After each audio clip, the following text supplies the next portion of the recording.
ये आम चुनाव यहाँ गरीबों एवं उपेक्षित वर्गों में से विशेषकर दलितों, आदिवासियों, अति पिछड़े वर्गों, मुस्लिम व अन्य धार्मिक अल्पसंख्यक समाज के लोगों के बलबूते पर ही पूरी तैयारी व दमदारी के साथ अकेले ही लड़ेगी और इन्हीं के बलबूते पर ही हमने सन 2007 में यहाँ आबादी के हिसाब से देश के सबसे बड़े प्रदेश उत्तर प्रदेश में अकेले ही चुनाव लड़कर फिर अपनी पार्टी की पूर्ण बहुमत की सरकार भी बनाई थी। पिछले कुछ वक्त से मायावती अकेले अपने दम पर चुनाव लड़ने की बात कह रही हैं और अब जन्मदिन के मौके पर उन्होंने फिर से इसी बात को मीडिया के सामने दोहरा दिया। मगर सवाल ये उठता है कि अकेले चुनाव लड़के बसपा फायदे में रहेगी या नुकसान में। खैर, इस बात पर भी मायावती ने सफाई दे डाली और साल 1993 से अब तक का बसपा का पूरा ब्यौरा सुना दिया कि यहाँ यूपी में सन 1993 में हुए विधानसभा के आम चुनाव सपा से गठबंधन करके लड़ने से बीएसपी की केवल 67 सीटें ही जीत कर आई थी, जबकि सपा को इसका ज्यादा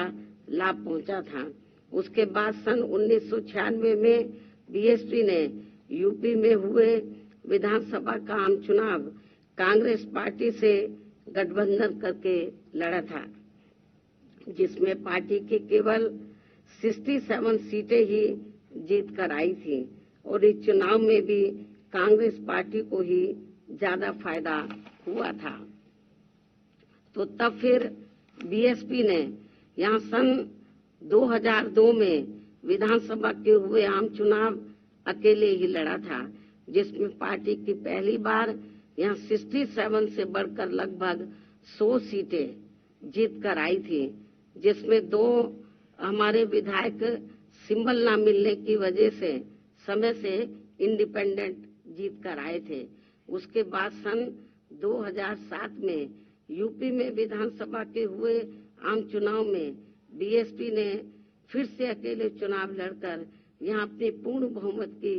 सरकार भी बना ली थी, जबकि उस समय ये चुनाव ईवीएम से ही हुआ था, जिसमें शुरू में कोई धांधली व बेईमानी आदि नहीं हो पाई थी। साथ ही यहाँ लोकसभा आम चुनाव में व देश के अन्य राज्यों में भी अकेले चुनाव लड़कर खासकर वोट प्रतिशत के हिसाब से पार्टी की काफी अच्छी स्थिति रही है। मायावती पार्टी की अच्छी स्थिति की बात करती दिख रही हैं, लेकिन ये बात कहना भूल गईं कि 2019 में सपा के साथ मिलकर लोकसभा चुनाव लड़ने का उनकी पार्टी को कितना फायदा मिला था। साथ ही हाल ही में हुए 3 राज्यों के विधानसभा चुनाव में अकेले अपने दम पर बसपा लड़कर देख चुकी है, नतीजा 0 रहा है। तो कहीं ऐसे में मायावती की अकेले चलो की पॉलिसी 2024 के चुनाव में उन्हीं पर भारी न पड़ जाए, क्योंकि आसान नहीं है 2024 में यूपी की डगर और बसपा ने तय किया है अपने दम पर। एनबीटी ऑनलाइन की रिपोर्ट।